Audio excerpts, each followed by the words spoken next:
Esse seu vestido parece que saiu de um museu, foi o que ela disse. E então riu. Um riso agudo, que cortou o ar da sala de jantar e fez o cheiro da minha cuca de banana, que eu passei a manhã inteira preparando, parecer azedo.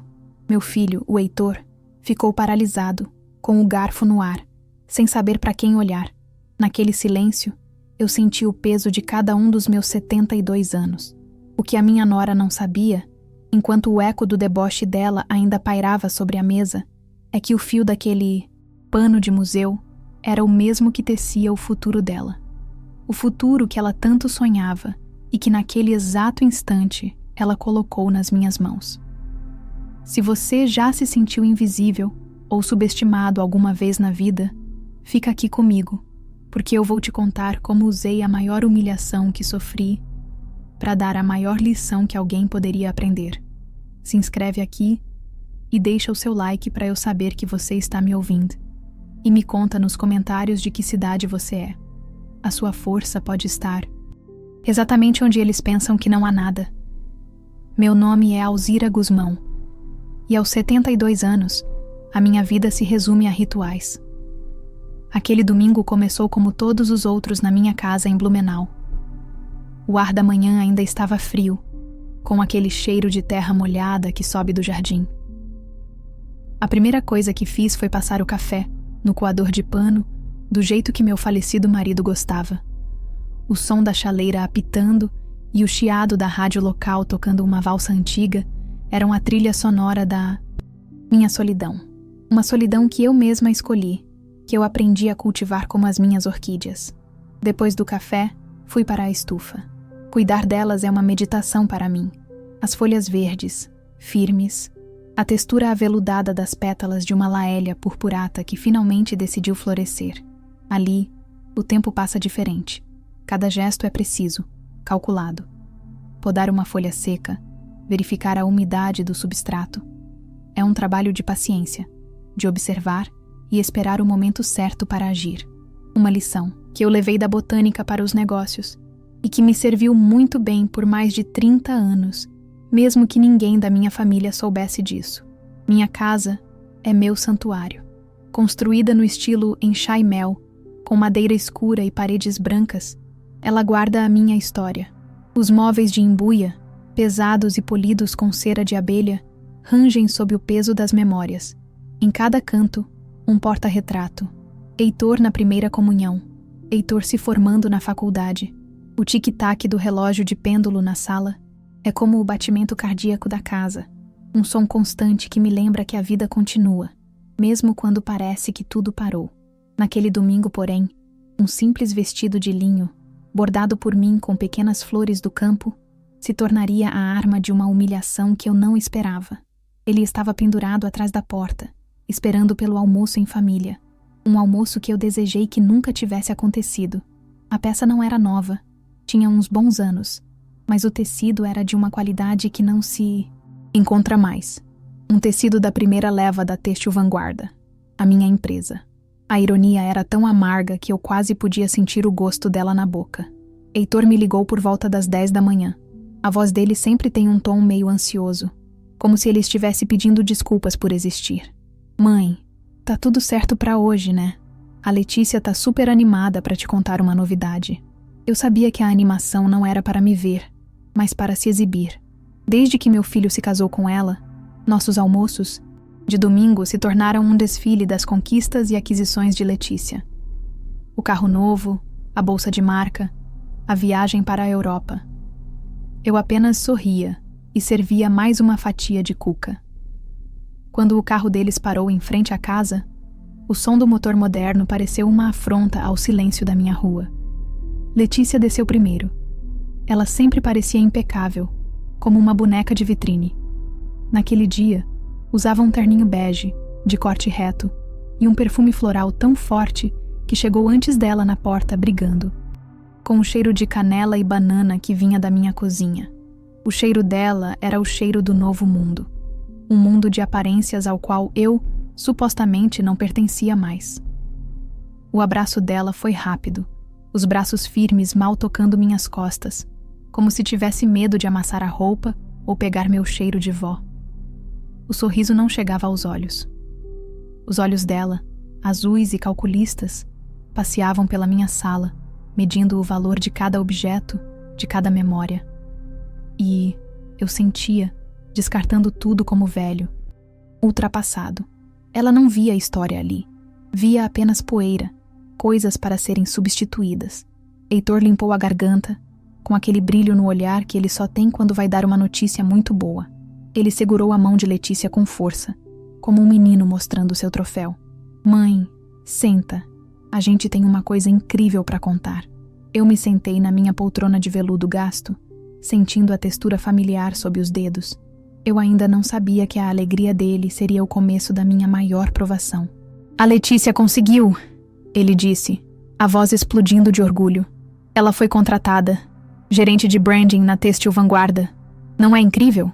O nome da minha empresa, dito com tanta reverência na minha própria sala de estar, soou como uma piada de mau gosto. Eu senti um calafrio percorrer minha espinha, mas mantive o rosto sereno, uma máscara que aprendi a usar há décadas. Apenas assenti, forçando um sorriso que não alcançou meus olhos. Letícia, então, tomou a palavra. Exultante, ela começou a despejar seus planos, usando um jargão corporativo que parecia ensaiado.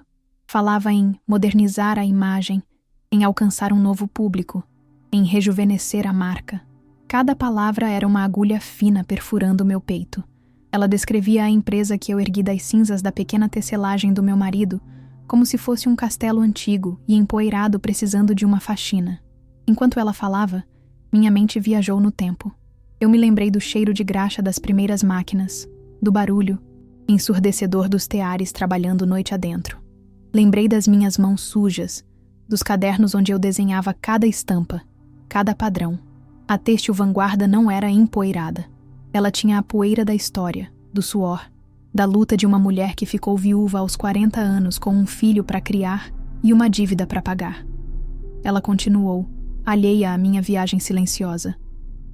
A empresa tem um potencial enorme, mas a comunicação é tão antiga, tão parada no tempo. Precisa de uma sacudida, de alguém com uma visão de futuro. E foi então, no auge de sua arrogância, que o olhar dela caiu sobre mim, sobre o meu vestido. O sorriso dela se alargou, mas se tornou algo cruel, condescendente.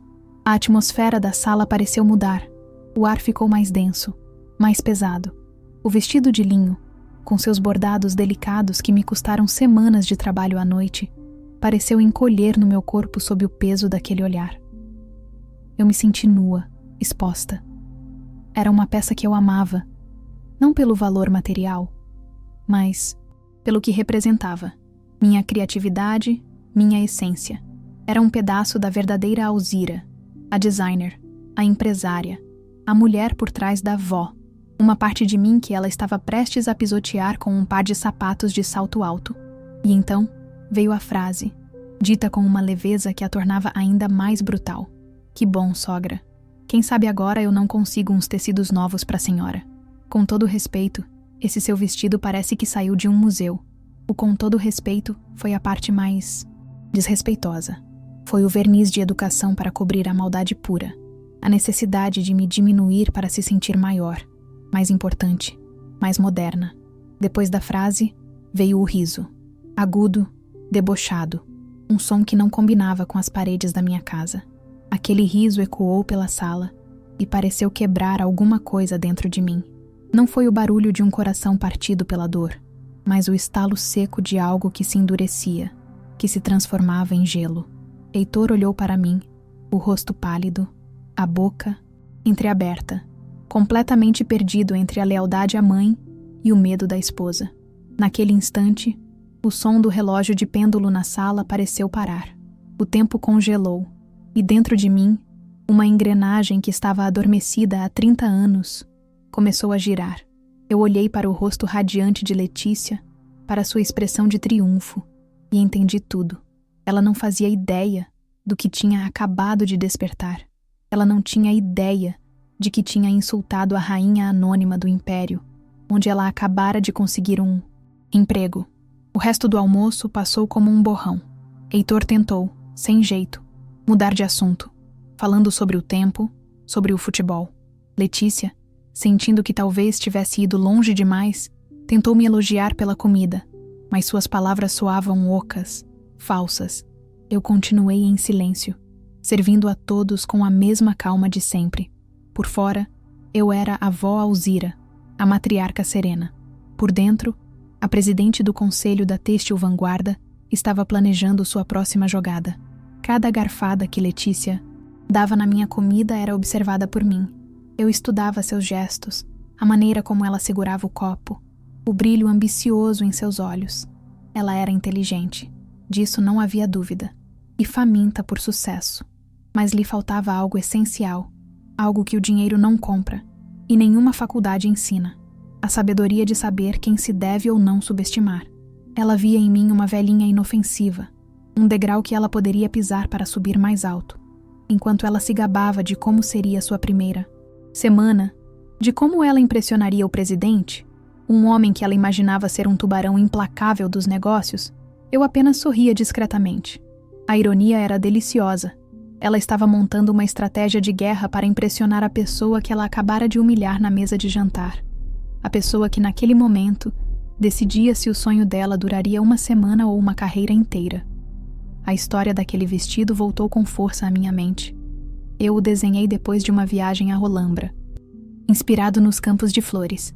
Cada ponto do bordado foi feito por mim, usando uma linha de seda pura, um protótipo que estávamos testando na fábrica. O vestido não era uma relíquia de museu. Era uma peça de vanguarda, um testamento silencioso da minha identidade, que agora era visto como um símbolo da minha decadência. O que mais doeu não foi a ofensa à minha roupa, mas a anulação da minha história. Para Letícia, eu comecei e terminei como a sogra. A mulher que um dia foi jovem, que amou, que perdeu, que lutou, que construiu um império do nada.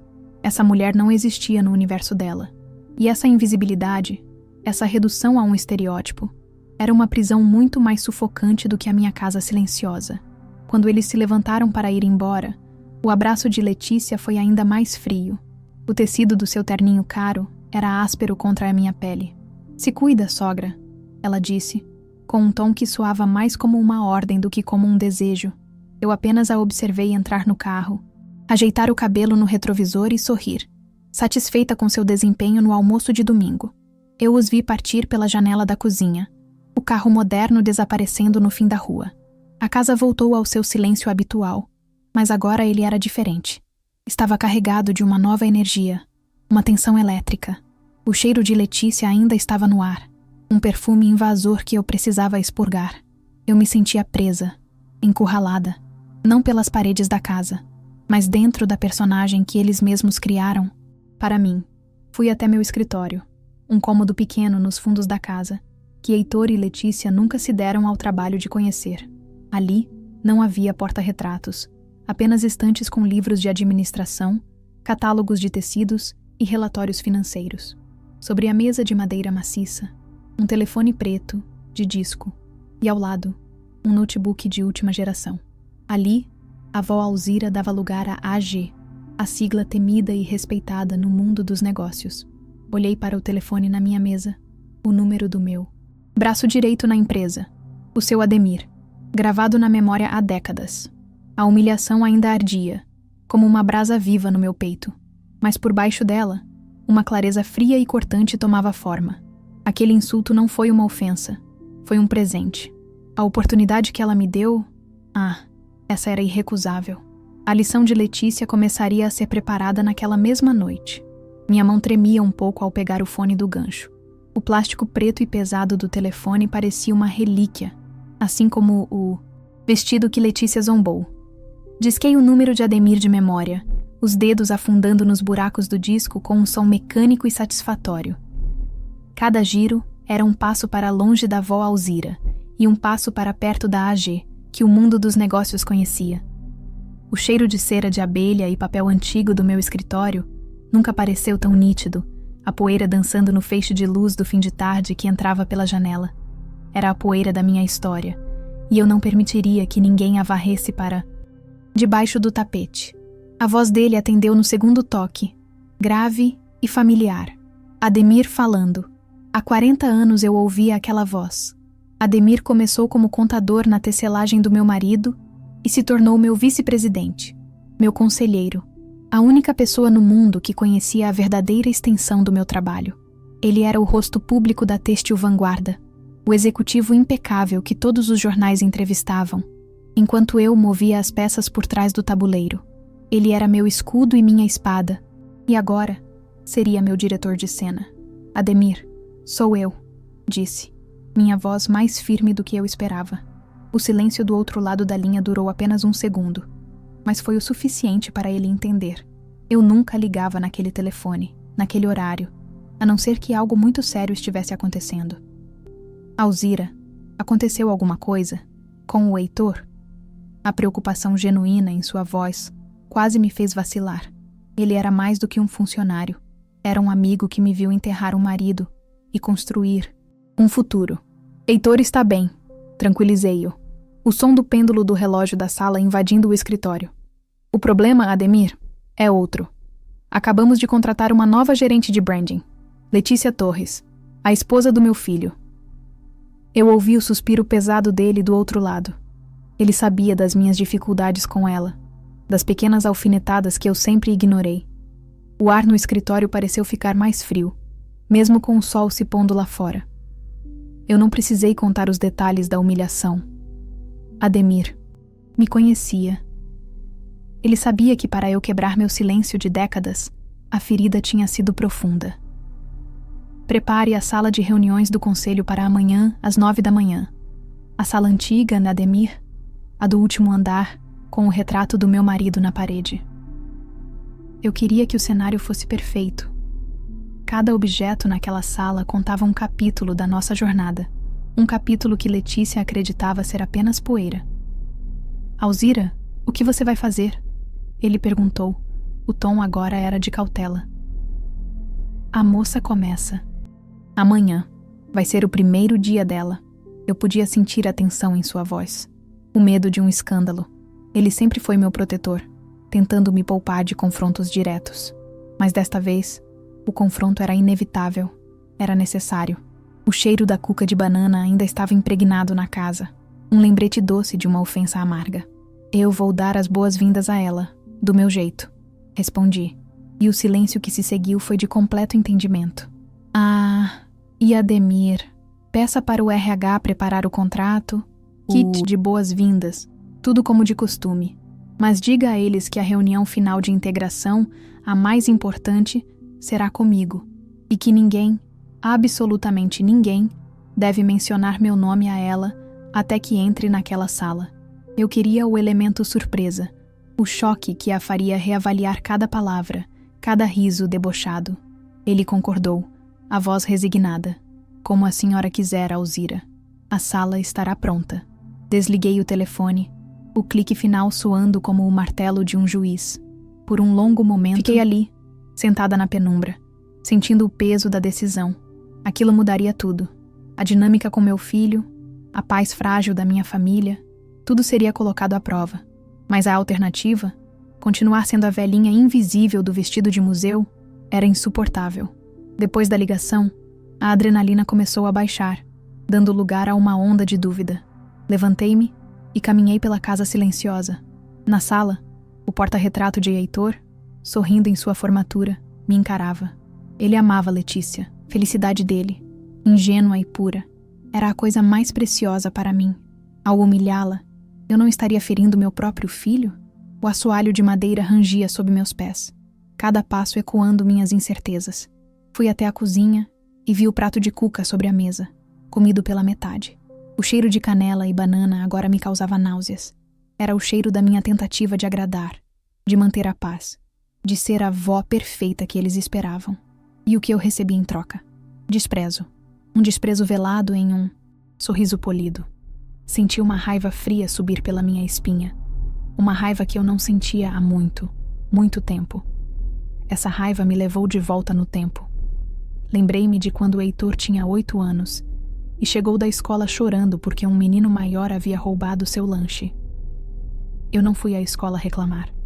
Sentei com meu filho, Olhei em seus olhos e disse: Ninguém tem o direito de te fazer sentir pequeno, meu filho. Amanhã, você vai olhar para esse menino e dizer não. Com a voz firme, não para. Brigar, mas para mostrar que você tem valor.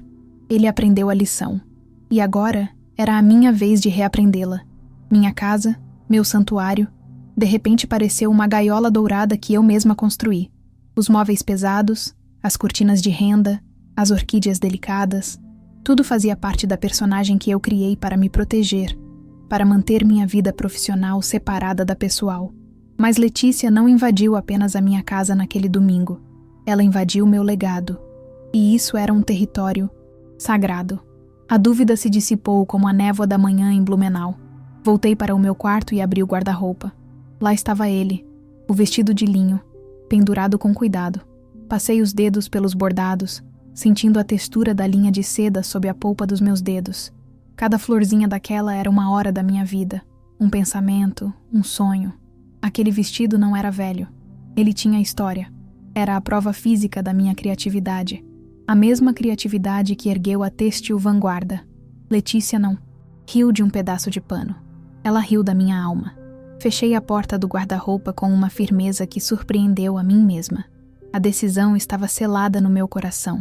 Não mais como um ato de vingança, mas como um ato de restauração. Eu precisava restaurar meu próprio valor aos olhos da minha família. Precisava mostrar a Heitor que a mãe dele não era uma figura frágil e passiva, mas a rocha sobre a qual a vida confortável dele foi construída.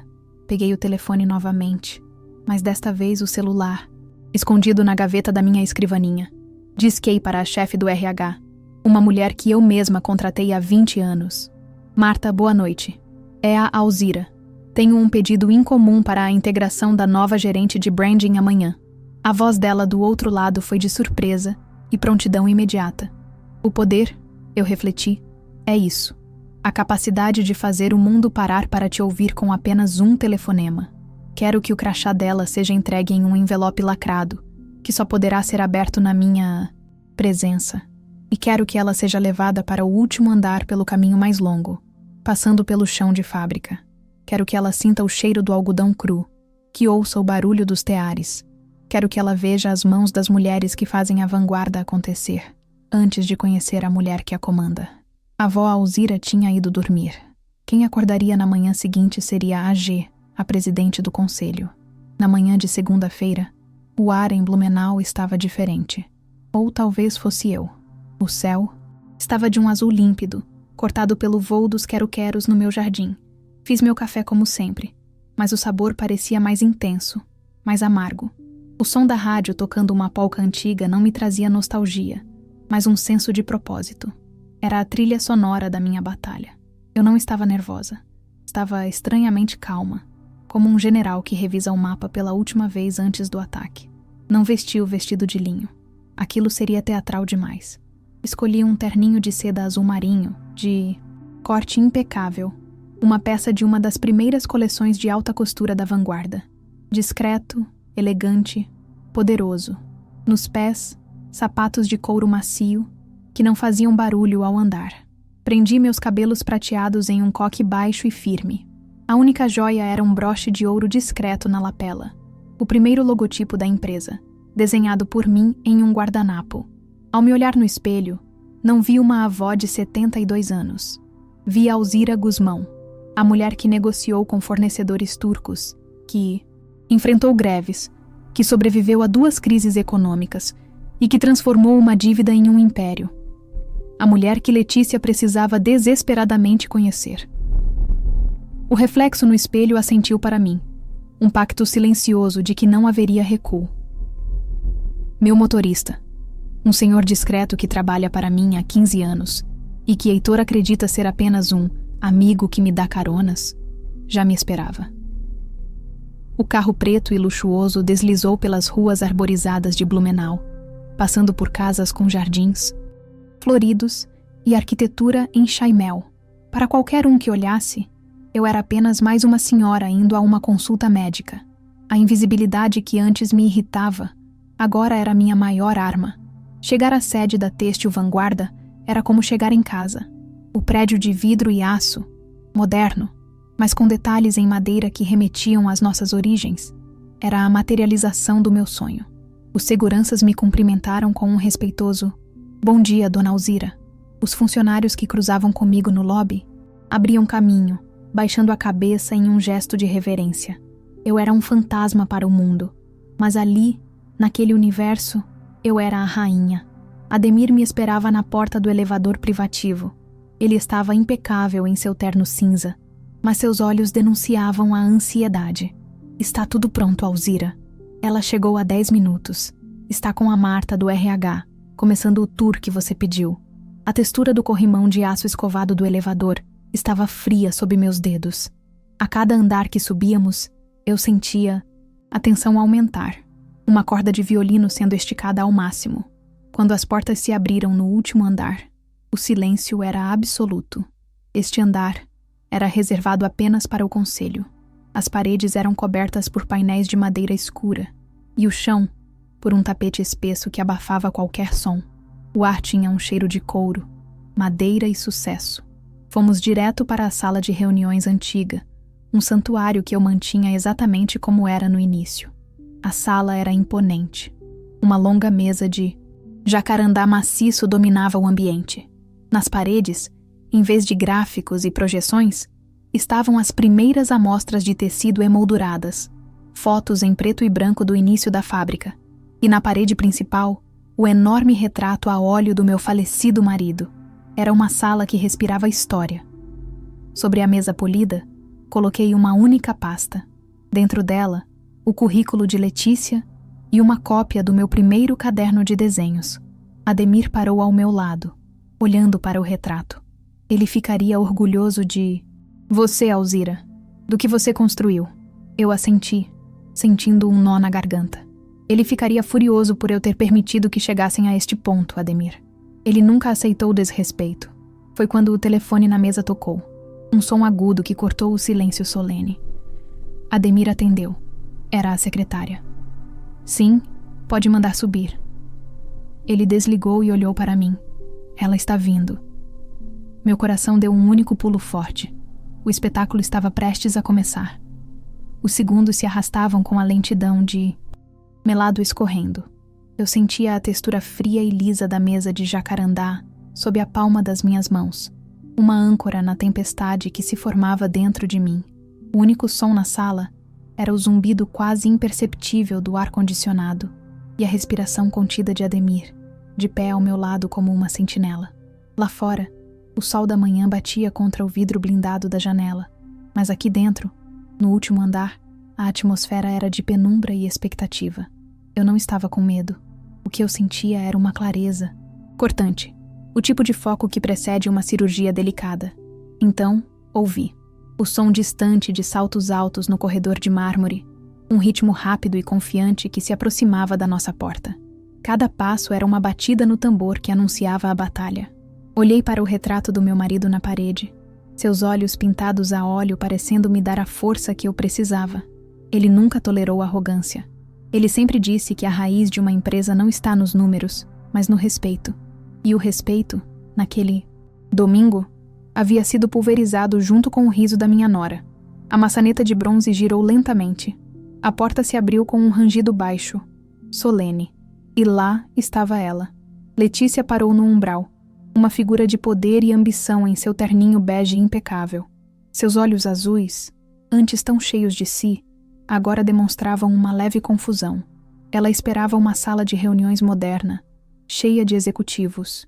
Em vez disso, encontrou uma senhora idosa e um vice-presidente em um cômodo, que para ela devia parecer um antiquário. O cheiro do perfume dela invadiu o ambiente. Uma fragrância floral e sintética que parecia brigar com o cheiro de madeira e couro da sala. "Bom dia", disse ela, a voz projetada para impressionar, embora uma ruga de incerteza tenha se formado entre suas sobrancelhas. Seu olhar passou por Ademir, a quem ela provavelmente reconheceu de alguma foto, e pousou em mim. O sorriso profissional em seu rosto vacilou por uma fração de segundo. "Sogra? O que a senhora está fazendo aqui?" A palavra sogra saiu carregada de surpresa e um pingo de irritação, como se minha presença ali fosse uma quebra de protocolo, uma invasão do seu novo e glorioso território. Eu não respondi imediatamente. Apenas a observei, deixando o silêncio se esticar, tornando-o pesado e desconfortável. Deixei que ela absorvesse a cena. Eu, sentada na cabeceira da imponente mesa do conselho, com uma calma que desmentia a tempestade de ontem. Ademir permaneceu em silêncio ao meu lado, sua postura rígida deixando claro que ele não era o anfitrião daquela reunião. A confiança de Letícia começou a evaporar, substituída por uma apreensão visível. Suas mãos, que antes estavam relaxadas ao lado do corpo, agora apertavam a alça de sua bolsa de grife. "Bom dia, Letícia. Por favor, sente-se", eu disse finalmente, minha voz soando calma e uniforme, sem nenhum traço da avó frágil que ela conhecia. Indiquei a cadeira do outro lado da longa mesa, uma cadeira que a deixava isolada, pequena, diante da vastidão da madeira polida. Ela hesitou, olhando de mim para Ademir, buscando uma explicação que não viria. A cada segundo de silêncio, o poder mudava de lado naquela sala. Ela não era mais a predadora, era a presa, e ainda não entendia a natureza da armadilha. Ela se sentou, um movimento rígido, calculado. Colocou a bolsa sobre a mesa com um cuidado exagerado, um gesto para ocupar as mãos nervosas. "Eu não entendo. A Marta do RH disse que eu teria uma reunião de integração final aqui, em cima." Sua voz foi sumindo, enquanto seus olhos percorriam a sala, as fotos em preto e branco, os tecidos emoldurados, até pararem, finalmente, no retrato do meu marido. Vi um lampejo de reconhecimento em seus olhos. Ela sabia quem ele era, o fundador. Mas a conexão ainda não havia sido feita. "E você terá", eu disse, inclinando-me levemente para a frente. "A integração mais importante de todas. Diga-me, como foi o seu tour pela fábrica?" A pergunta a pegou de surpresa. Ela esperava falar de estratégias de branding, de projeções de mercado, não do chão de fábrica. Foi rápido, um pouco barulhento. A resposta foi desdenhosa, como se falar sobre os teares e as operárias fosse uma perda de tempo para alguém do seu nível. E foi ali, naquele desprezo, que encontrei a confirmação final para o que eu precisava fazer. "Barulhento", repeti, saboreando a palavra. "Aquele barulho, Letícia, é o som do coração desta empresa. O som das mãos de centenas de mulheres que transformam algodão cru em tecidos que o mundo admira. Mãos que talvez não usem terninhos caros, mas que constroem o império onde você sonha em reinar." Minhas palavras não eram altas, mas caíram como pedras no silêncio da sala. A cor começou a drenar lentamente do rosto dela. O que ela pensou ser uma gafe da minha parte, uma divagação de uma idosa, estava começando a soar como um sermão calculado. Ela limpou a garganta, tentando retomar o controle. "Com certeza, o trabalho delas é fundamental, mas meu foco é o futuro, a imagem, a modernização da..." Eu a interrompi, não com a voz, mas com um gesto. Abri a pasta que estava à minha frente. O som do papel deslizando sobre a madeira foi a única coisa que se ouviu. De um lado, coloquei o currículo dela, impecável, cheio de cursos e jargões em inglês. Do outro, coloquei meu velho caderno de desenhos, com a capa de couro gasta e as páginas amareladas pelo tempo. "O futuro não se constrói apagando o passado, minha querida. Ele se constrói sobre as fundações dele." Minha voz era suave, quase professoral. "Você falou muito sobre rejuvenescer a marca, sobre tirar a poeira da nossa história. É uma visão interessante, mas para entender o que é vanguarda, primeiro é preciso entender de onde viemos." Eu sentia o pulso latejar na minha têmpora, mas minha mão estava firme ao empurrar o caderno de desenhos em sua direção. Ela olhou para o caderno com desconfiança, como se fosse um objeto alienígena. "O que é isso?" "Isso", eu disse, batendo levemente o dedo indicador na capa. "É o começo de tudo. O DNA da têxtil vanguarda. Cada estampa, cada padrão das primeiras coleções, nasceu aqui." Ela abriu na primeira página, e seus olhos se arregalaram. Ali estavam os esboços, as anotações, os pedaços de tecido colados ao lado dos desenhos. A história da empresa estava ali, em nanquim e grafite. E então, eu virei para uma página específica, marcada com um fio de seda. Era o desenho do meu vestido. O esboço era detalhado, com anotações sobre o tipo de linho, a cor da linha, o padrão das pequenas flores do campo. Ao lado, um pequeno quadrado do tecido original estava grampeado. Aquele tecido que ela, com seu olhar treinado para marcas e tendências, não foi capaz de reconhecer como uma das tramas mais raras e caras que já produzimos. Este padrão lhe parece familiar? Perguntei. A voz neutra, cirúrgica. O queixo de Letícia caiu, literalmente. Sua boca se abriu, mas nenhum som saiu. Seus olhos saltaram do desenho no caderno para o meu rosto e de volta para o desenho. A conexão foi feita. O clique foi tão alto na minha cabeça que pareceu ecoar pela sala. A humilhação de domingo, o riso debochado, a frase sobre o museu, tudo voltou e se chocou contra a realidade desenhada naquela página amarelada. Eu vi o pânico tomar conta de seus olhos. Ela empalideceu a um ponto que achei que fosse desmaiar. Suas mãos tremiam visivelmente agora. Eu não sabia. Ela gaguejou, a voz um fiapo. A arrogância, a pose de executiva. Implacável, tudo se desfez em um instante, revelando a jovem insegura e apavorada por baixo da fachada. Naquele momento, eu não senti triunfo. Senti uma tristeza profunda. A tristeza de ver alguém tão obcecado em subir que não se importou em olhar para quem pisava. Não, você não sabia, concordei, e minha voz continha o peso de 30 anos de silêncio. Você olhou para mim e viu uma velhinha, uma sogra, um obstáculo simpático nos seus almoços de domingo. Você nunca se perguntou como essa velhinha vivia, como ela construiu o que tinha. Você viu o vestido, mas não viu a mulher que o vestia. Eu fechei o caderno com um som suave e definitivo. O julgamento estava chegando ao fim.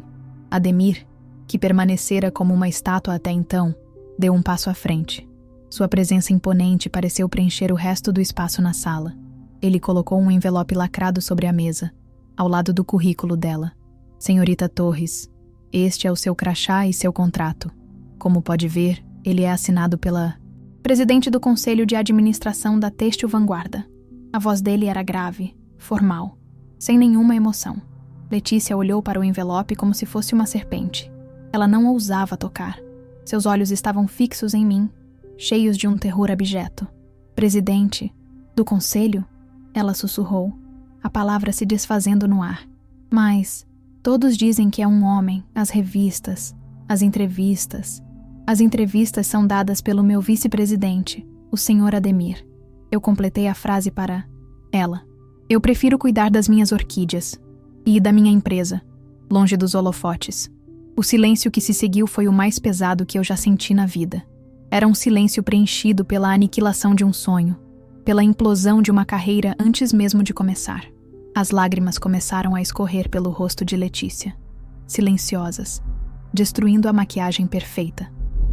Eram lágrimas não de arrependimento, eu senti, mas de puro desespero pela perda da oportunidade de sua vida. E essa constatação endureceu meu coração novamente. Letícia, comecei, e pela primeira vez, usei um tom que não era nem de sogra, nem de presidente, mas de uma mulher para outra. Esta empresa não precisa de alguém que saiba apenas sobre o futuro. Ela precisa de alguém que respeite o passado. Não precisa de um gerente de branding que olha para um tecido histórico e vê um pano de museu. Isso não é falta de informação, é falta de visão. Cada palavra era um prego no caixão de suas ambições. Ela começou a pedir desculpas, as palavras tropeçando umas nas outras, uma torrente de "me perdoe, dona Alzira, eu nunca quis, foi uma brincadeira idiota, eu admiro tanto a senhora." Mas era tarde demais. O dano não estava no insulto, mas no que ele revelava. Um caráter que eu não podia, em sã consciência, colocar em uma posição de liderança na minha empresa. A empresa era o legado do meu marido, o futuro do meu filho. Não era um brinquedo para uma alpinista social. A sua contratação está suspensa, eu disse. Frase pairou no ar, final e irrevogável. Vamos reavaliar a posição. Ademir vai acompanhá-la até a saída. A frieza na minha própria voz me assustou. Onde estava a avó Alzira que fazia cuca de banana para agradar a todos? Ela havia morrido naquela sala, naquele instante. Em seu lugar estava AG, a mulher que construiu seu nome no aço e na seda. Ademir abriu a porta para ela, um gesto de cavalheirismo que parecia a mais cruel das sentenças. Letícia se levantou, cambaleante, como se suas pernas não a sustentassem. Ela não olhou para mim, pegou sua bolsa e saiu da sala sem dizer mais uma palavra. Um fantasma do que era quando entrou. O som de seus saltos agora era lento, arrastado, o som de uma derrota completa. Quando a porta se fechou, o silêncio voltou, mas era um silêncio diferente. Era o silêncio do pós-batalha. Ademir se virou para mim, os olhos cheios de uma preocupação que ia além do profissional. Alzira, e o Heitor? Ele perguntou, tocando no ponto mais dolorido de toda aquela situação. Aquele era o verdadeiro custo da minha decisão. Eu olhei para minhas mãos sobre a mesa.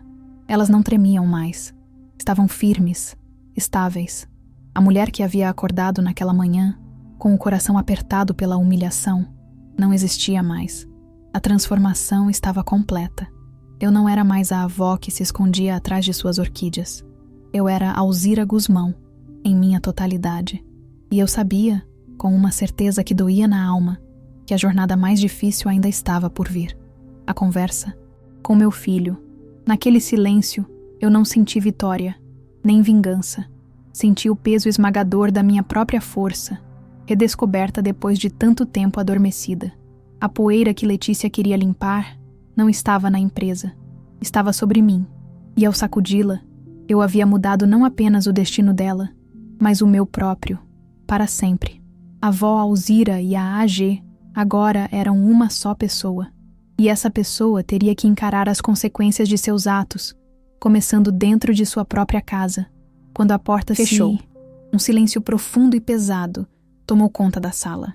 Um vácuo deixado pela tempestade que acabara de passar. O perfume de Letícia ainda pairava no ar, um fantasma químico de suas ambições desfeitas. Ademir olhou para mim, a preocupação vincando sua testa. E o Heitor?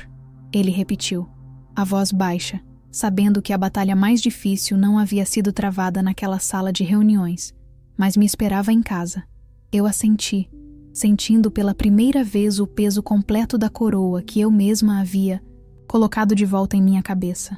A vitória nos negócios tinha um gosto amargo de uma possível perda pessoal. Não senti a euforia do triunfo, apenas uma calma gelada, a serenidade de quem faz o que precisa ser feito, independentemente do custo. Olhei pela janela do último andar, para a cidade de Blumenau se estendendo lá embaixo, com seus telhados vermelhos e o verde das árvores.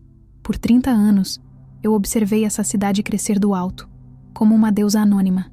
Agora, eu havia descido do meu Olimpo particular e a vida dos mortais, a vida da minha própria família, seria irrevogavelmente alterada por isso. A solidão no topo nunca me pareceu tão real e tão palpável quanto naquele momento. A volta para casa foi silenciosa. Meu motorista, o discreto Sr. Cláudio, pareceu sentir a densidade no ar e não disse uma palavra. O carro preto deslizava pelas ruas familiares, mas para mim, tudo parecia diferente. As casas em Chaimel, os jardins floridos, tudo que antes me trazia uma sensação de paz, agora parecia o cenário de um drama iminente. Eu não era mais a avó Alzira voltando para suas orquídeas. Era a presidente do conselho voltando para o campo de batalha mais íntimo e perigoso de todos, o seu lar. O rangido do portão da minha casa nunca soou tão agourento. Ao entrar, o cheiro da cuca de banana ainda estava lá, um aroma doce que agora me causava um nó na garganta.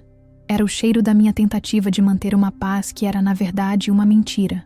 Uma paz construída sobre a minha invisibilidade, sobre a minha anulação como indivíduo. Olhei para a minha poltrona de veludo gasto, para os porta-retratos na estante. Tudo naquela sala representava a personagem que eu havia criado. E hoje, essa personagem havia se rebelado contra o seu próprio roteiro, e eu precisava arcar com as consequências disso. Não demorou muito. O telefone tocou, estridente, quebrando o silêncio da casa. Eu sabia que era ele. Atendi, o coração batendo um pouco mais forte contra as costelas. Mãe, o que aconteceu? O que você fez com a Letícia? A voz de Heitor do outro lado era uma mistura de pânico, confusão e acusação. A versão dela da história, sem dúvida, me pintava como uma tirana cruel e sem coração. Eu respirei fundo, sentindo o ar frio encher meus pulmões. Venha para casa, Heitor. Nós precisamos conversar, cara a cara. Ele chegou em menos de 20 minutos, o som dos pneus do carro cantando no cascalho da entrada. Quando ele entrou na sala, seu rosto estava pálido, os olhos arregalados, de incredulidade e raiva. Ele não me via como mãe naquele momento. Via uma estranha que havia destruído o sonho de sua esposa. Ela disse que você a humilhou, que a demitiu no primeiro dia, por causa de uma brincadeira idiota sobre o seu vestido. Que tipo de pessoa faz isso, mãe? As palavras dele eram facas, mas eu me mantive firme. A antiga Alzira teria chorado, pedido desculpas. A nova Alzira o encarou. Sente-se, meu filho. Pedi. A voz mais firme do que eu mesma esperava. Eu não a demiti. Eu suspendi a contratação dela. E não foi por causa de uma brincadeira. Foi por causa do que a brincadeira revelou. Ele permaneceu de pé, os braços cruzados. Uma barreira entre nós. O cheiro de terra molhada do jardim invadia a sala. Um cheiro de raízes. De verdade. E era a verdade que ele precisava ouvir, por mais dolorosa que fosse. Por 30 anos, Heitor, desde que seu pai se foi, eu trabalhei para construir o que temos. A Têxtil Vanguarda não é apenas uma empresa. É o legado dele. É o seu futuro. E eu sou a mulher que a comanda. Eu disse as palavras de forma clara, sem rodeios. Vi o choque se espalhar pelo rosto dele, a incredulidade lutando contra a verdade que começava a fazer sentido em sua mente. Os segredos, as viagens misteriosas, a minha vida financeira inexplicavelmente confortável. As peças do quebra-cabeça começaram a se encaixar para ele. Você é a presidente? A AG que todos falam? Ele gaguejou, a raiva dando lugar a um espanto profundo. Por que você nunca me contou? Por que essa vida dupla? Para te proteger, respondi, a voz agora um pouco mais suave. Para que você crescesse sem o peso do dinheiro, sem a sombra do meu nome. Para que você pudesse ser apenas o Heitor, e não o filho da dona. Mas eu errei. Ao te proteger, eu me tornei invisível, e permiti que sua esposa me tratasse não como a mulher que construiu seu futuro, mas como um objeto de museu. Ele se sentou, o corpo caindo pesado na poltrona, como se suas pernas não o sustentassem mais. O silêncio voltou, mas agora era um silêncio de processamento, de um mundo virando de cabeça para baixo. Ele olhou para as minhas mãos, as mesmas mãos que um dia fizeram seu café da manhã, e que horas antes haviam selado o destino profissional de sua esposa. O contraste entre a mãe que ele conhecia e a mulher de poder que eu revelava ser era brutal, e eu via a dor dessa colisão em seus olhos. Ela não sabia, mãe. Ela nunca teria dito aquilo se soubesse quem você era. A defesa dele era fraca, quase um apelo. E esse é o problema, Heitor. O caráter de uma pessoa não é medido por como ela trata os poderosos, mas por como ela trata aqueles que ela julga serem insignificantes. Ela não desrespeitou a presidente da empresa. Ela desrespeitou a sua mãe. E eu não posso ter alguém com essa falha de caráter em uma posição de liderança no meu legado. A lógica era fria, implacável, e ele não tinha como argumentar contra ela. A conversa se estendeu pela tarde. Houve lágrimas, acusações, mas lentamente, a raiva dele deu lugar a uma compreensão relutante. Ele estava preso entre duas lealdades, entre o amor por sua esposa e a verdade recém-descoberta sobre sua mãe. Ele não me perdoou naquela tarde, não completamente, mas pela primeira vez na vida, ele me olhou com um respeito que eu nunca tinha visto antes. Ele não via mais a avó Alzira, via a Alzira Guzmão, e essa foi a minha primeira e mais importante conquista. Nos dias que se seguiram, a transformação se tornou tangível. Comecei a ir para a empresa 2 vezes por semana. Minha presença no último andar deixou de ser um mito e se tornou um fato. Os funcionários, que antes me conheciam apenas por retratos antigos, agora me viam nos corredores. Os sussurros iniciais de choque deram lugar a um profundo respeito. Eles viam em mim não apenas a fundadora, mas a personificação da história da empresa que eles ajudaram a construir. A poeira que Letícia queria limpar era, na verdade, a alma do nosso negócio. Heitor e eu passamos por um período difícil. Ele precisou de espaço, de tempo para reavaliar tudo. Seu casamento, sua vida, sua relação comigo. Letícia desapareceu de nossas vidas. A humilhação para ela não foi perder o emprego, mas a revelação de sua própria superficialidade. A separação deles foi inevitável. Uma consequência dolorosa, mas necessária, da verdade que veio à tona. A dor de ver meu filho sofrer foi imensa, mas eu sabia que, a longo prazo, eu o havia libertado de uma vida baseada em aparências. O contraste entre a minha vida de antes e a de agora era gritante. Antes, meus dias eram marcados pelo tic-tac do relógio de pêndulo e pelo cuidado silencioso com as minhas orquídeas. Agora, eram marcados por reuniões de conselho, análises de mercado e decisões que impactavam milhares de vidas. Mas eu não abandonei minhas orquídeas. Elas se tornaram meu refúgio, o lugar onde eu me lembrava da importância da paciência, de cultivar raízes fortes antes de esperar pelas flores. A Vó Alzira e a AG finalmente fizeram as pazes dentro de mim. Elas não eram duas pessoas diferentes, mas facetas da mesma mulher. Uma mulher que podia assar uma cuca de banana com o mesmo amor e precisão com que analisava um balanço financeiro. A mulher que entendia que a força não está em gritar, mas na calma de saber exatamente quem você é e o valor que você carrega, mesmo quando ninguém mais consegue ver. As reações externas foram variadas. No mundo dos negócios, minha reaparição pública foi um choque, seguido de uma onda de admiração. A história da presidente fantasma se tornou uma lenda corporativa. Na família, alguns parentes distantes me olharam com uma nova cobiça, outros com um respeito renovado. Mas a única reação que importava era a do meu filho. Meses depois ele voltou. Não com raiva, mas com perguntas. Ele queria saber da minha história, da jornada do seu pai, da construção do nosso legado. Nós reconstruímos nossa relação sobre uma nova fundação, a da verdade. Ele começou a trabalhar comigo na empresa, não como herdeiro, mas como um aprendiz, querendo entender as raízes de tudo aquilo. Ele viu a força que eu escondi por tanto tempo, e ao fazer isso, descobriu a sua própria. Essa foi a minha maior conquista, mais valiosa do que qualquer número no balanço da Têxtil Vanguarda. Eu não perdi um filho, eu ganhei um parceiro, um confidente. Hoje, quando olho para o vestido de linho pendurado no meu guarda-roupa, não sinto mais a dor da humilhação. Sinto orgulho. Ele não é uma peça de museu, é meu manifesto. Um lembrete de que nossa identidade é tecida com os fios da nossa história, das nossas lutas, das nossas vitórias silenciosas. E que ninguém, absolutamente ninguém, tem o direito de desvalorizar o tecido da nossa vida. Essa jornada me ensinou que o maior poder que possuímos é a posse da nossa própria história. Por muito tempo, eu deixei que os outros definissem quem eu era. A viúva, a mãe, a avó. Eu me encolhi para caber nas caixas que eles criaram. Para mim. Mas a verdade é que somos muito maiores do que qualquer rótulo que nos dão. Somos a soma de cada batalha que travamos em silêncio, de cada sonho que nutrimos na escuridão. A transformação não foi sobre vingança. Foi sobre reivindicação.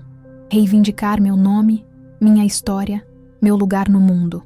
Foi sobre ensinar ao meu filho e a mim mesma que o respeito não é algo que se pede, mas algo que se impõe, não com arrogância, mas com a dignidade inabalável de quem conhece o próprio valor. O mundo pode tentar te cobrir de poeira, te chamar de velho, de ultrapassado, mas a poeira, às vezes, é apenas o brilho do ouro que ainda não foi polido. Eu não sou mais invisível. Eu ando pelos corredores da minha empresa e vejo o reflexo de uma mulher de 72 anos nos vidros espelhados, uma mulher com cabelos prateados e olhos que viram mais do que a maioria pode imaginar. Uma mulher completa. Eu não precisei rejuvenescer a minha marca. Eu precisei apenas reapresentá-la ao mundo com toda a força e a sabedoria que o tempo me deu. E essa é a lição que eu quero deixar para você. Não espere que alguém te dê permissão para ser quem você é. Não se encolha para caber nas expectativas dos outros. Sua história, com todas as suas marcas, seus bordados, e até seus remendos é a sua maior riqueza. Ela não pertence a um museu. Ela pertence ao presente, vibrante e poderosa. Olhe para as suas mãos. Elas carregam as histórias das suas lutas e das suas conquistas. Olhe para o seu rosto. Ele é o mapa da sua jornada. Nunca deixe que o riso debochado de alguém te faça duvidar do valor do seu caminho, porque a sua força não está naquilo que os outros veem, mas naquilo que só você sabe que sobreviveu. E finalmente, lembre-se, às vezes, a maior revolução que podemos fazer é simplesmente nos recusarmos a ser invisíveis. É vestir nossa história com orgulho, seja ela um terninho de grife ou um vestido de linho bordado à mão, e mostrar ao mundo que o verdadeiro poder não envelhece. Ele apenas se torna mais sábio, mais forte e, quando provocado, absolutamente inesquecível. Essa história, ela ainda mexe muito comigo, não pela dor daquele dia, mas pela força que eu não sabia que ainda guardava aqui dentro. Talvez você, que ficou comigo até o final, também tenha uma força parecida aí, esperando o momento certo para aparecer. O que você sentiu ouvindo tudo isso? Me conta aqui nos comentários. Eu vou ler cada um, de verdade. Quero saber se a minha história tocou na sua de alguma forma. Às vezes a gente se sente tão sozinho nas nossas lutas, não é? Como se ninguém entendesse o que estamos passando. Se você pensou em alguém enquanto ouvia meu relato, alguém que talvez precise se lembrar do próprio valor, compartilha esse vídeo. Talvez essa pessoa precise ouvir que a história dela importa e que ela não está sozinha. Um pequeno gesto pode ser o empurrão que alguém precisa para também reivindicar seu lugar. Eu decidi que não vou mais me calar. Há tantas histórias como a minha, cheias de reviravoltas e lições, escondidas no silêncio do dia a dia. Se você quiser acompanhar mais delas, se quiser fazer parte dessa comunidade que estamos construindo, onde o respeito e a verdade vêm em primeiro lugar, fica comigo. A sua presença aqui me dá a certeza de que contar a minha verdade valeu a pena. Obrigada por me ouvir. De verdade. Cuidem-se e, mais importante, cuidem das suas histórias. Elas são a coisa mais preciosa que vocês têm. Até a próxima.